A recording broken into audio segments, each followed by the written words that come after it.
dois comentários que valem a pena fazer aí, doutora Tameia, já com um olhar jurídico mesmo, é a questão da ilegalidade da abertura de inquéritos de ofício lá no STF, aquela questão, né, que foi usado um artigo do regimento interno e colocado esse artigo acima da Constituição. Isso é possível?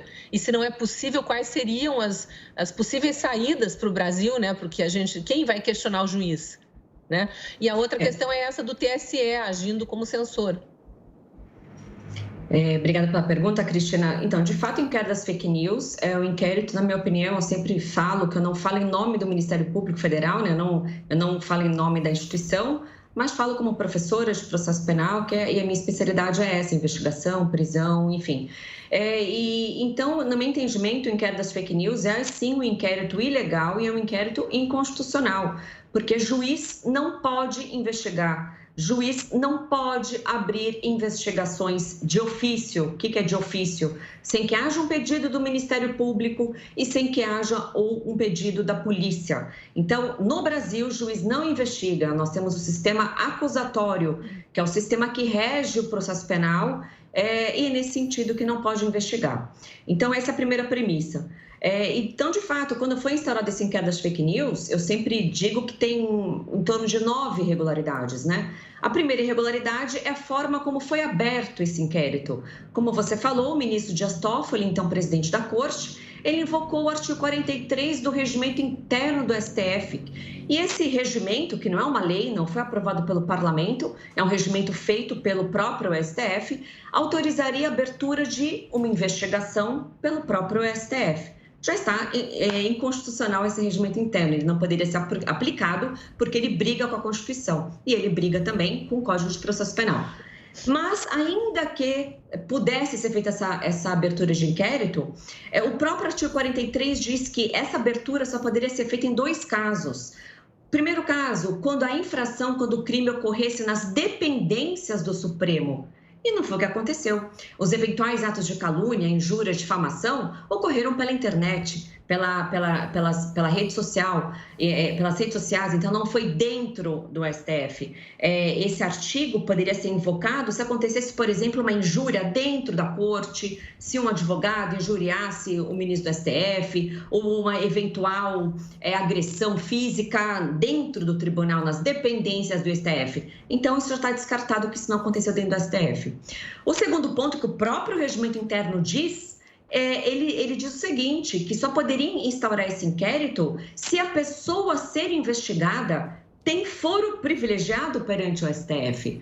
Mas quando o inquérito foi instaurado, as pessoas que estavam sendo investigadas eram pessoas sem foro privilegiado, eram idosos que se manifestavam no Facebook, era o próprio ex-procurador-geral da República que sofreu busca e apreensão na sua casa, Então, nenhuma dessas pessoas tinha um foro privilegiado perante o STF. Então, já começou errado.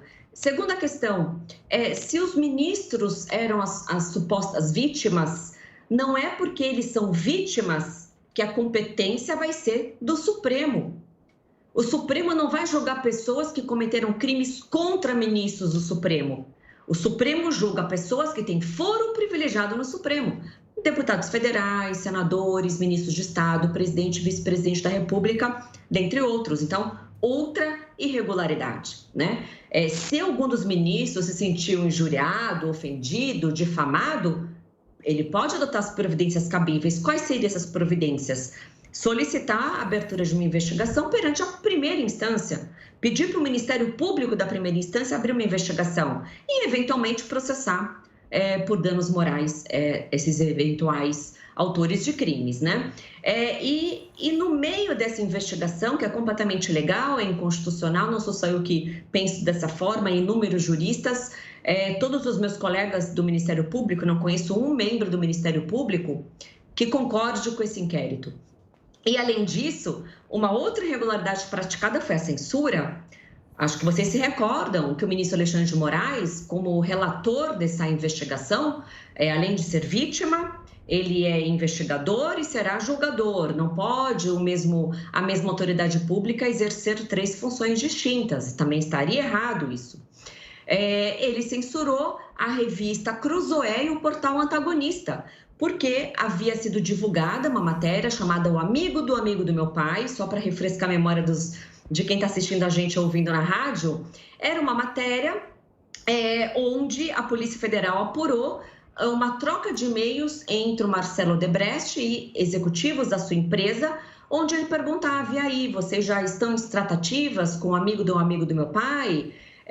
E o executivo respondia: em tratativas, estamos. E a Polícia Federal, quando chamou o Marcelo Odebrecht, porque ele é um réu colaborador, ele tem a obrigação de, até o final das ações, sempre que for chamado pela polícia e pelo Ministério Público, ele trazer esclarecimentos, foi indagado: quem é o amigo do meu pai? Ele falou: José Antônio Dias Toffoli, que na época ele era o advogado-geral da União.